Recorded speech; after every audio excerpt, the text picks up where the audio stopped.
What's up, guys? Welcome to part 3 of the Kappa build. Thanks for watching, guys. It's been a bit of a while since I've been back on the bench, and hopefully I can try and get this series knocked out as quick as possible.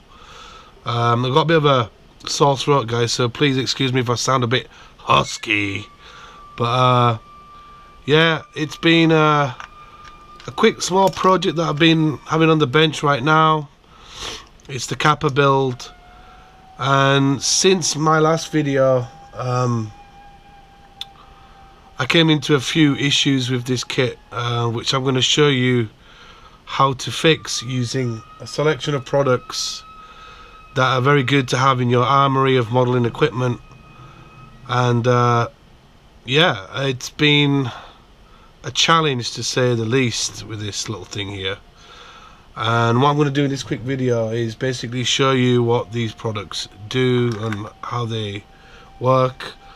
First of all, you have two-part epoxy. I know Tamiya do two different kinds. One's called smooth surface and one's called quick type. They come in two parts, reasonably priced. Does have instructions on the back which are quite easy to follow on how to use it. Basically how it works is you just need two equal parts of each putty, and I would advise mixing them on a old bit of cardboard, because this stuff does set really hard. Moving on, there are many different kinds of putties out there. Again, I use Tamiya brands. This is a light curing putty by Tamiya. This is their white Tamiya putty, which I really enjoy using. And this is the grey type. I don't know what the difference is actually, apart from being in different colours, but I tend to find with this stuff, the grey one, it gets really chalky and dusty when you sand it, as where this one doesn't. This one leaves a really smooth finish. And mr.hobby do their own brand as well of white putty. It's called White Putty, I think it's R, White Putty R. And then you've got glues as well, two-part epoxy cement. You've got your basic cheap super glue, which I use quite a lot, gel type. You've got this product here, it's by Wave, which is like a black glue, and it's used as like a cement and like an epoxy putty. It's like 2 in 1. And for that product, it's made by Wave, by the way. Is it Wave? Yeah, Wave. And I got this the other week, which is it's called an accelerator, and you basically just spray this on, and it will obviously increase the time of the curing process. But I won't be using these today. Well, this black one especially, all these glues. I just wanted to show you how this stuff works. So start off, I'll show you the grey one. Grey one is a commonly used one. It is pasty, can't see that well on camera. What you can do with this stuff actually, where is it, is you can actually thin this down with thinners. Let me just adjust this a little bit. You only want a little tiny bit. I say tiny, I've bloody drizzled myself there. Doesn't matter, I can use it for the other one. What you can do is you can actually thin this out. Take that off to the side, like so, and thin it down, which obviously will give you less sanding time, and what, like, how can I say, it won't actually you know, cover up too much of detail. So I'm trying to find a gap here. There's a gap here on this kappa. It's only a small gap, so I'm gonna fill it in like that. Maybe a little bit more thinners on there. I'm using just a stick here. Just go over it like that into the cracks. And because this kit has texture on there, I'm trying not to lose the texture so much. Okay. Now, prior for me doing this video, I did use 2-part epoxy here, which I'll explain to you guys in a minute about. So I filled in that little crack there. And you can also use for texture as well. It's not necessarily used for like filling holes or cracks. It's also used as a texture device. Fill that in there. I'm quite happy so far on how it's thinned down. So I've got it like that, and it's just filled that section in really nice, as you can see. I also have a niggling section. Where is it? There, in that crack there. You can't see it there. So I'm gonna get some more basic. This stuff lasts me ages, by the way. If Robin's watching this video, I know he loves this stuff. And you can obviously use it. I know a lot of Gundam builders use this. We're filling that gap there. The thing is, because you thin it down, it'll just seep into that crack.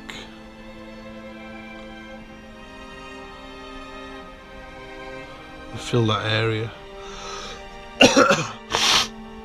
Sorry guys, I've got a bit of a cold.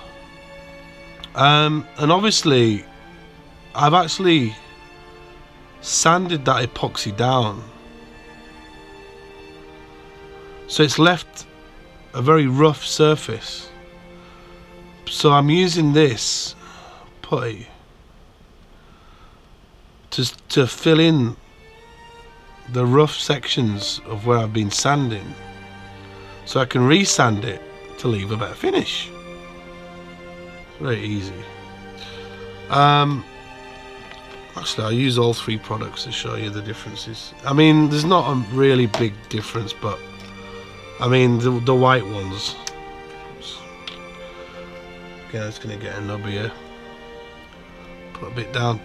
Obviously, depending on what you want to fill, you don't always have to mix it with thinners. But because this is such a delicate thing,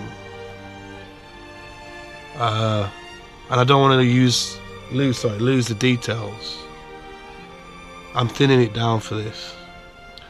As you can see here, there's a bit of a crack here, so I'm gonna fill that in.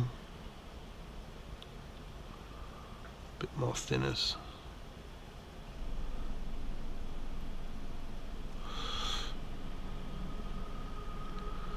You only need a little tiny bit.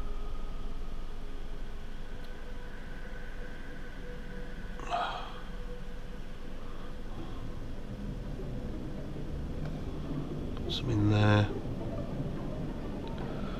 I mean, if you do go too thick, it just means it'll give you a longer time to sand. That's all it is. But my advice is less is more.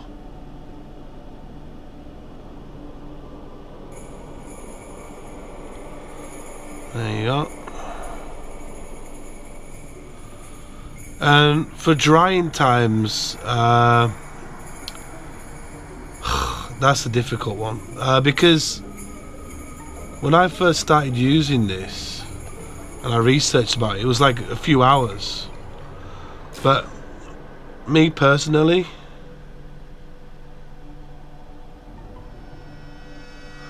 I would leave this overnight. It's called the curing, not the curing process. It's better to leave it longer, because what will happen is that you will sand it, and if it's soft, it'll become very messy and congealed. There's a bit of a gap there underneath his, I don't know if you can see that on camera there. Just try to fill that gap in there.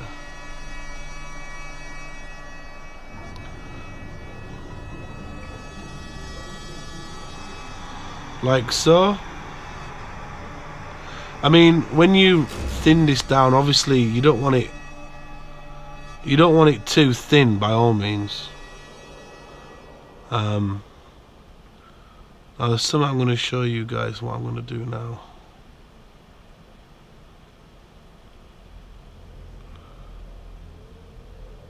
There was a seam line here, obviously, because of where the two parts came together. So that has to be fixed. I'm just dabbing it on very gently. And now what I'm going to do, if I can find it, is I have an old brush, and because this kit has texture, like dimples, quite a hard brush, is I'm going to stipple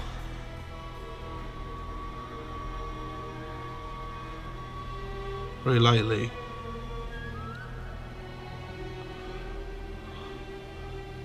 To give you some texture. So it doesn't look out of place and looks natural. Doesn't matter if you go over, just adds more to the effect. There's a bit on his shoulder here that I want to address. Just wipe any excess off.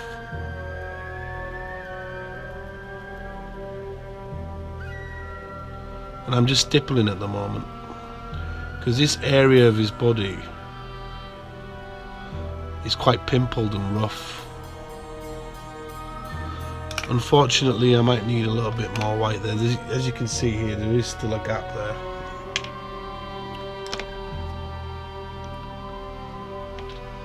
Oops.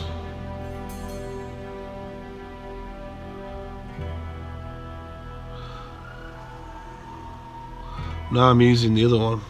I don't know if this is advisory to mix different types of putty together, but I can't see no harm in it. There you go. Stipple in. And as you can see, I've added texture.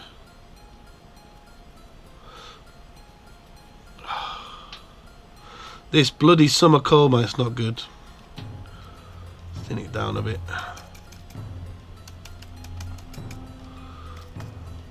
Maybe use some an old rag or some tissue.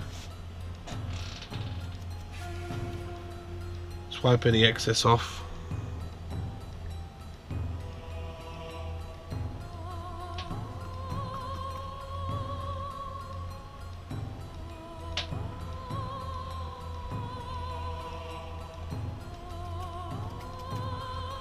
Oop.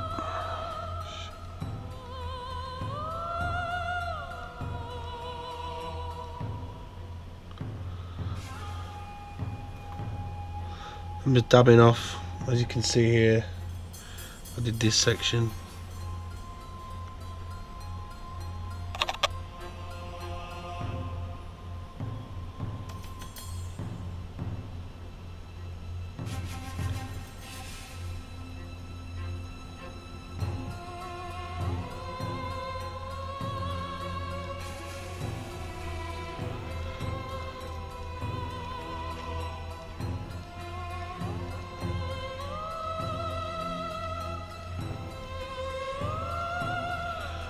There you go, guys. Very simple and easy way of getting detail back. Got the other shoulder to do now. Let me just put some more putty on there. Bit more thinners. After you've done with your brush, I'd probably advise you soaking it in some thinners. So I'm just applying this onto the other shoulder.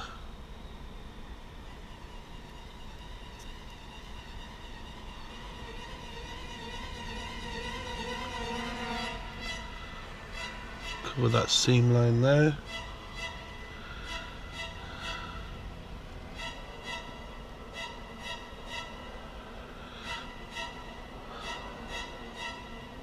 Some detail lost here when I was doing it.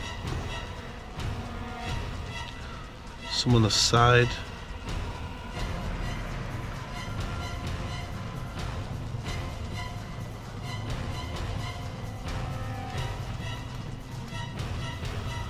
Some on his legs. You can add this to areas where you think needs it.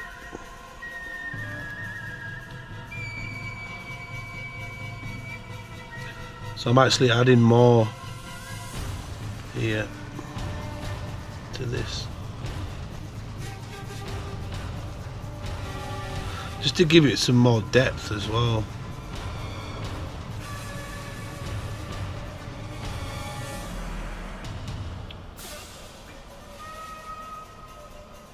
On his bottom. And you can see how effective this is. It's very simple to do.